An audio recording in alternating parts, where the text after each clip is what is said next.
ሰላም የእግዚአብሔር ቤተሰቦች ከማኅበረ ቅዱሳን ቴሌቪዥን የዕለቱን አጫጭር መረጃዎች ይዘንላችሁ ቀርበናል።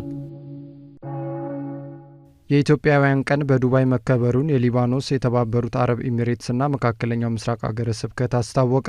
የኢፌዴሪ ቆንስላ ጀነራል ጽሕፈት ቤት ከዱባይና ሰሜን ኤሚሬትሶች የኢትዮጵያውያን ኮሚኒቲ ማኅበር ጋር በመቀናጀት በየዓመቱ የሚያዘጋጀው የኢትዮጵያውያን ኮሚኒቲ ሳምንት ለ12ኛ ጊዜ በዱባይ ፖሊስ ኦፊሰር ስቴዲየም ተከብሯል።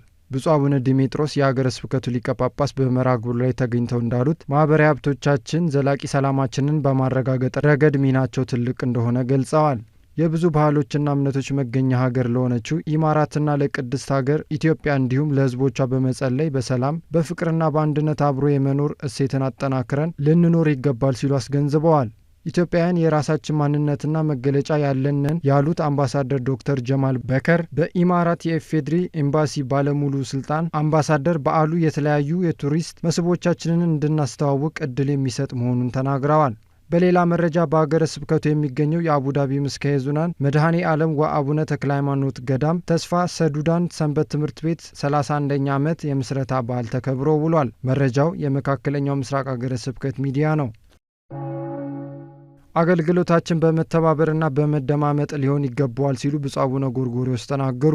ብፁዕ አቡነ ጎርጎርዮስ የምስራቅ ሸዋ ሀገረ ስብከት ሊቀ ጳጳስና የዘዋይ ሐመረ ብርሃን ቅዱስ ገብርኤል ገዳምና ሥራ አመራር መንፈሳዊ ኮሌጅ የበላይ ኃላፊ በአብይ ጾም መንፈሳዊ አገልግሎት ዙሪያ ከአድባራትና ገዳማት አስተዳዳሪዎችና ከሌሎች አካላት ጋር ውይይት ማካሄዳቸው ተገልጿል። አገልግሎታችን በመተባበርና በመደማመጥ በስልጣን ሳይሆን በፍቅርና በትህትና ሊሆን እንደሚገባው የተናገሩት ብፁዕነታቸው የክህነትም ሆነ የሃይማኖት ሥራ የሚሰራው በትህትናና ራስን በመጣል ነው ብለዋል። ብፁዕነታቸው በገጠሪቱ አብያተ ክርስቲያናት የሚታየው የአገልጋዮች እጥረት በመቅረፍ በሀገረ ስብከቱ በሚገኙ በሁሉም ወረዳ ቤተ ክህነት የገጠር ቤተ ክርስቲያናት ተመሳሳይ አገልግሎት እንዲሰጥ አስገንዝበዋል። በዚህ የጾም ወቅት የሥርዓተ ቅዳሴ መግቢያና መውጫ ሰዓታት በጥብቅ መከበርና የስብከተ ወንጌል አገልግሎት ለምዕመናን በስፋት ተደራሽ መሆን እንዳለበት የሀገረ ስብከቱ ዋና ሥራ አስኪያጅ መልአከ ሳህል ቀሲስ ነጋሽ ሀብተወልድ ተናግረዋል። መረጃው የሐመረ ተዋሕዶ ሚዲያ ነው። ሰባክያነ ወንጌል ዘመኑን በመዋጀት የስብከተ ወንጌል አገልግሎታችሁን ፈጽሙ ሲል የምዕራብ ሐረርጌ ሀገረ ስብከት ገለጸ። በማኅበረ ቅዱሳን የጭሮ ማዕከል እንዳስታወቀው በምዕራብ ሐረርጌ ሀገረ ስብከት ካሉ የሁሉም አጥቢያዎችና የወረዳ ቤተ ክህነት ለተውጣጡ 53 የስብከተ ወንጌል አገልጋዮች በስብከተ ወንጌልና ሐዋርያዊ አገልግሎት በተመለከተ የግንዛቤ ማስጨበጫ ስልጠና ተሰጥቷል ብሏል። የስብከተ ወንጌል አገልግሎት የሚከናወነው በፍቅር ነውና በፍቅር ከሀገረ ስብከቱ ጋር በመናበብ በአንድነት ማገልገል አለብን ሲሉ ሊቀ ሕሩያን ቆሞስ አባ ፍቅረ ዮሐንስ የሀገረ ስብከቱ ሥራ አስኪያጅ አሳስበዋል። አክለውም በመከራ ውስጥ እያገለገላችሁ ያላችሁት ሰባክያነ ወንጌል የሐዋርያትን ፈለግና የወንጌል ጣዕሙ በመከራ ሆኖ ማገልገል በመሆኑ በስልጠናው መሠረት ዘመኑን ዋጅተን አገልግሎታችንን መፈጸም ይጠበቅብናል ብለዋል። ኦርቶዶክሳዊነትና ነገረ ቤተ ክርስቲያን ተጋድሎ፣ የሐዋርያት አገልግሎትና የስብከተ ወንጌል የትኩረት አቅጣጫና ሌሎችም ርዕሰ ጉዳዮች በስልጠናው ላይ ቀርቦ ገለጻ ተደርጎባቸዋል። 161 አዳዲስ አማንያን መጠመቃቸውን በማኅበረ ቅዱሳን የሚዛን ማዕከል አስታወቀ። በማኅበረ ቅዱሳን ሚዛን ማዕከል ስር ባለው በማጂ ወረዳ ማዕከል በኩል ባለፉት ወራት በተካሄደው የሐዋርያዊ ተልእኮ ዘመቻ ከ500 በላይ ኢአማንያን የቅድመ ጥምቀት ትምህርት ሲከታተሉ ቆይተው ለጥምቀት ዝግጁ ቢሆኑም በዕለቱ ግን 161 የሚሆኑት ተጠምቀው የሥላሴ ልጅነትን ማግኘት ችለዋል። በተጨማሪም ቀሪ 339 የሚሆኑት በአጭር ጊዜ ውስጥ ለማስጠመቅ በወረዳ ማዕከሉና በማዕከሉ ስራዎች እየተሰሩ እንደሚገኙ ተነግረዋል። መረጃው በማኅበረ ቅዱሳን የሚዛን ማዕከል ነው።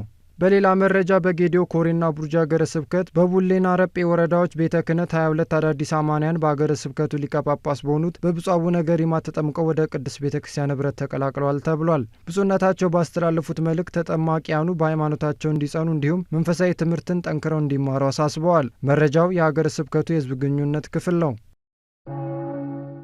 በምስራቅ ሐረርጌና በድሬዳዋ አህጉረ ስብከት ሰንበት ትምህርት ቤቶች አንድነት መካከል የልምድ ልውውጥ ተደረገ።